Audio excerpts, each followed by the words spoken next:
Tim Couch with us? We do. Tim is back. Tim hopefully is feeling a little better after his epidural last week. So, Tim, thanks again for joining us, as you do on every Monday. Oh, man. How you feeling, man? I'm feeling good, man. Yeah, the epidural went well. Back's feeling a little better, so moving around a little less pain. Look so what it's always Cleveland good. did to you. Tim. Look what Cleveland did to you, man. Epidurals. Hey, Tell Mikey McNuggets stay out the HIPAA laws. Leave your medical records alone. We don't need the HIPAA laws. Hey, Tim. Well, real for the record, Tim texted me last week and said, "Hey, I had an epidural. I can't." That doesn't mean you got to announce it to everybody. Hey, well, I give you credit, Tim. I get an epidural in my back, and I get this procedure on my neck, something similar to that every year. Yeah. And I be going in there, I be trying to tell myself I don't be needing it until your back tells you, hey, you know what time of year it is. You might want to get up in here and go Absolutely, ahead. man. Yeah, for sure. I had a fusion back surgery a couple years ago. What? So that I had fusion. I got L3, L4, L5 fused together, man. I couldn't even walk for like 6 months. So, yeah, man, like I was down for a while. Now I got a L5, S1, I guess, is flared up. So that L5, S1 is the same one I got. They tried to give me the fusion. I told them I couldn't do it. I told them I couldn't do it yet. Tim, I understand. Hey, worst surgery I've ever had by far. I've had a lot of surgeries, but that fusion surgery, man, the recovery was absolutely awful on that one. Tim, people don't know the price we pay here. Some days I'm looking in my own house when I got to go up the steps to my room. I'm like, my knee. I don't know if I can get up Got to here. get a bed on the first floor. Hey, y'all better not do it. Y'all too young for the bedroom on the first floor. That's for in-laws. That's the in-law. Tim, you got that bed on the first floor yet or no? No, I'm on the second level, unfortunately, man. I got to go up those stairs. I feel it every morning, though, coming downstairs. Jim, I'm looking at it, baby. I'm like, I don't know. That's tough. I was joking, but I'm really not joking. Did Cleveland do that to you? Was that the beating you took those 3-4 years? I mean, I would think so. You know, I took a lot of hits over the years. You know, you really don't feel it, I guess. You know, I mean, I had some surgeries and stuff during the time. I think it just kind of adds up over the years. Yeah. And, you know, just all the throwing, too, all the twisting and turning on my back and the hits. And then, you know, you throw in weightlifting and golf on top of that. So everything I've done my whole life is just kind of put a lot of pressure on my back. So it's finally starting to catch up with me a little. Tim, we've talked so much, and it's just the way it is. Anybody talks about football, we spend most of our time talking offense.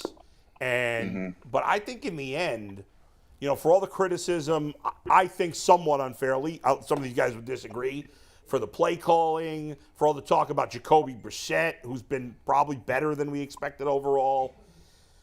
The Browns are, if the Browns defense had been as good as we thought it would be this year, they probably are at least 4-3, if not 5-2 right now.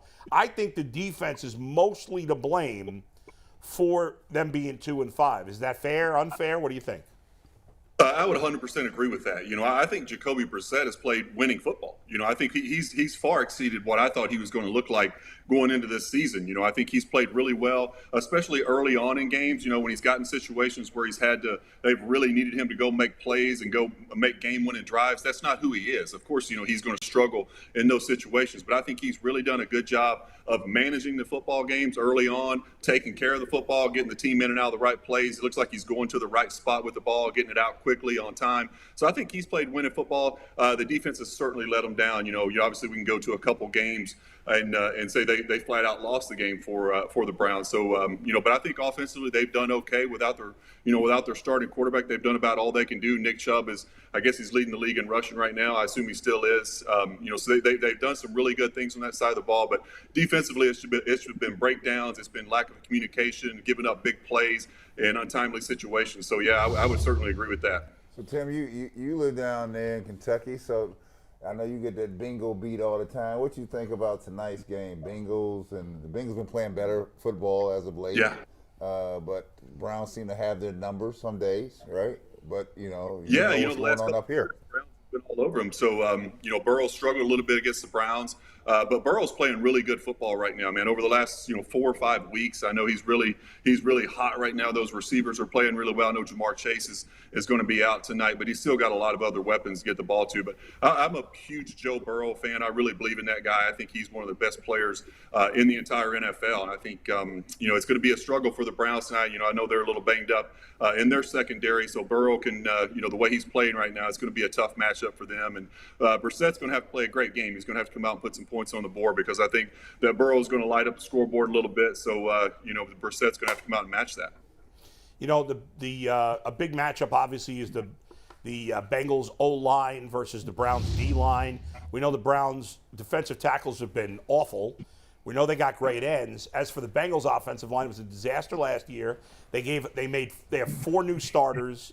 They gave up a ton of sacks the first 2 weeks, but as they've won 4 out of 5, their offensive line has played better. It's not great, and they haven't run the ball really that well. They did last week, but they didn't use it much. What do you think of that matchup in the trenches with 2 units that have not been great? Yeah, I think that's where the game is going to come down to, that right there in that matchup. And, Myles Garrett has had a lot of success against Joe Burrow over the last couple of years, getting a lot of pressure, getting a lot of sacks.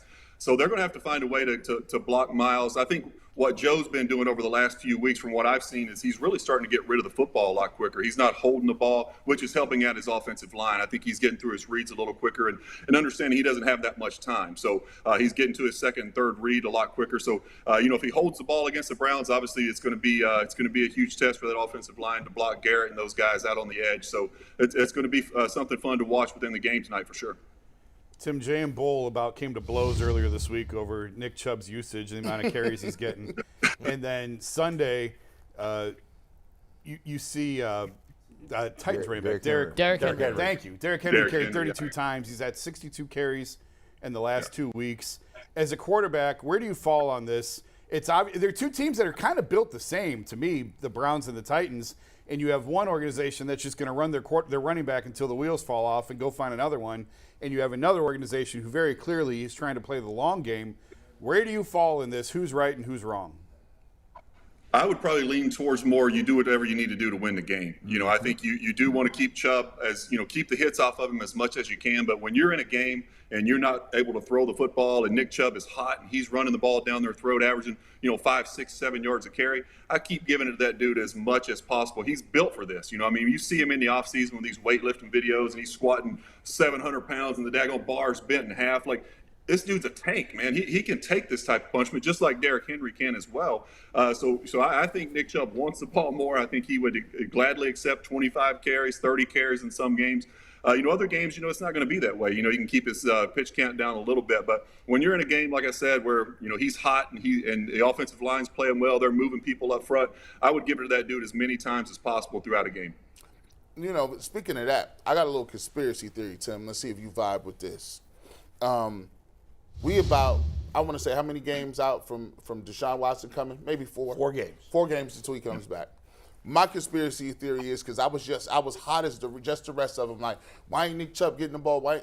I think what he's doing is he's been implementing things on the run. He could hand the ball off to Nick Chubb every play. He could probably hand the ball off to Kareem Hunt and Nick Chubb, both of them every play. But I truly believe that what he's doing is he's setting up and working on his offense with Deshaun Watson while Jacoby Brissett is there. He needs his receivers to be able to still catch the ball. If they ran the ball every single play, there would be no film work. I couldn't coach you up on some of the different things that we want to talk about or do when Deshaun Watson is here. Do you think that he could be running the ball? He could be doing those things. However, he wants his team to be somewhat ready to come back into the game and say, all right, well, we've done some of this stuff during the year. It's not a huge shock. The only difference is the quarterback.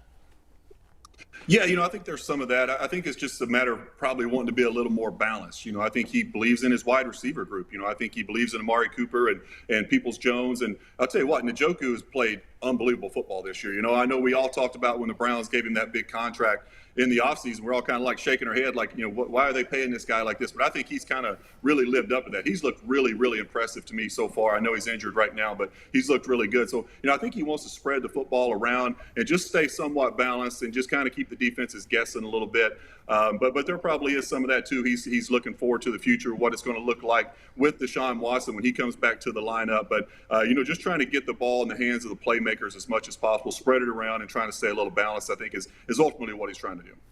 So Tim, I'm going to get back to something you said earlier, right? If you had to run Nick Chubb 25, 30 times on some occasions just to win in that moment. You got two different professional coaching philosophies. Those that are always trying to build for something and some to just take what they have and say, how do I get out this 48-minute basketball game or 60-minute football game? And myself, I think we're at that latter stage. What do I need to do to win this game today? Let me show you how good a coach I am. How do I win this game today? If it requires me to use my best piece more to try to do that, why do you think it is coaches in this league refrain from playing it that way?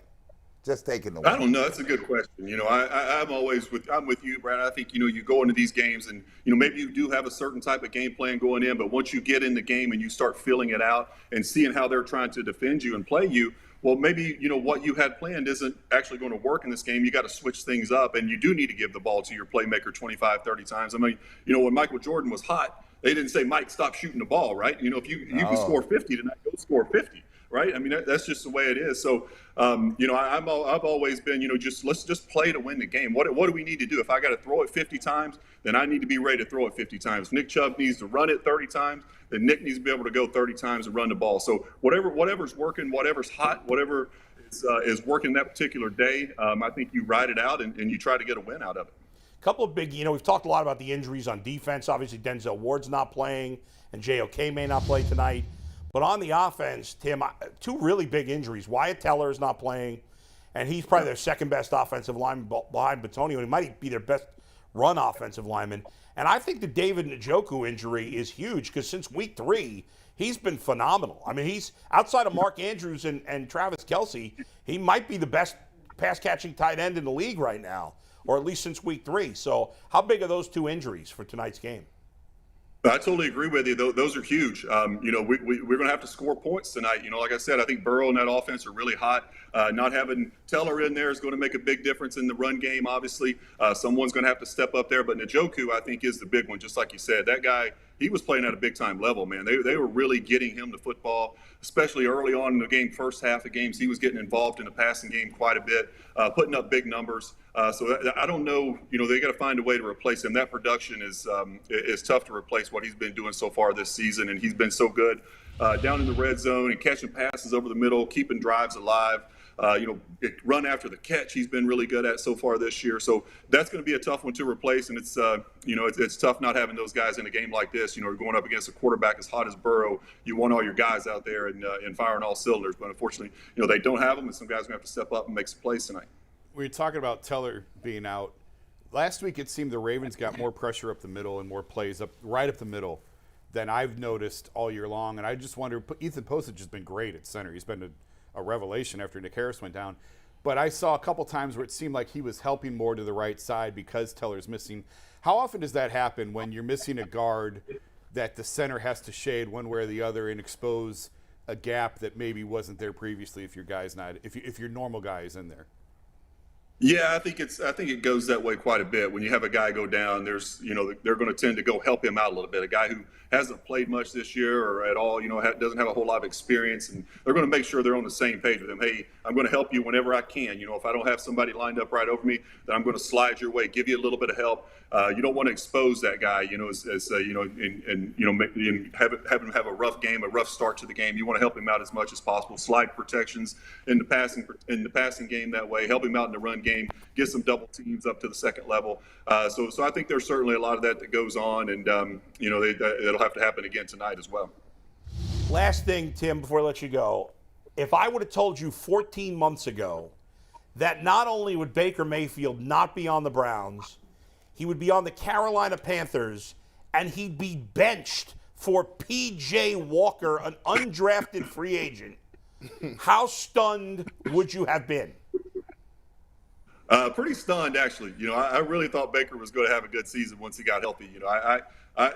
I'm not a huge believer in Baker, but I do think he's a pretty good football player when healthy. I think, but this year watching him play, he struggled, man. He was. I know he doesn't have a whole lot of talent in Carolina. He's had way less talent there than he had in Cleveland around him. But he really wasn't playing that well. He wasn't very accurate with the football from what I saw. He was kind of throwing it all over the place. He held on to the ball too long.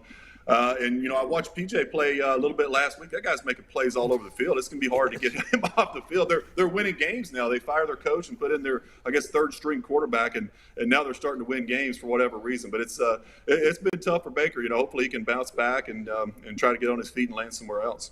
Thanks, Tim. We appreciate it as always. We'll talk to you next week. Appreciate it, Tim. All right, appreciate you guys. See you next week.